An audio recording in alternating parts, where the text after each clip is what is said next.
Minecraft ఇది మీరు చూడవలసిన అందమైన ప్రదేశం.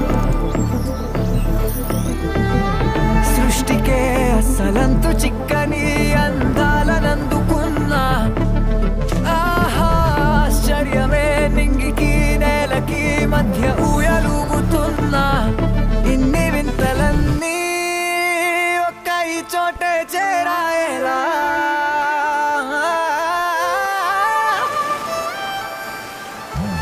స్వర్గమే నన్ను స్వాగతించనే పాద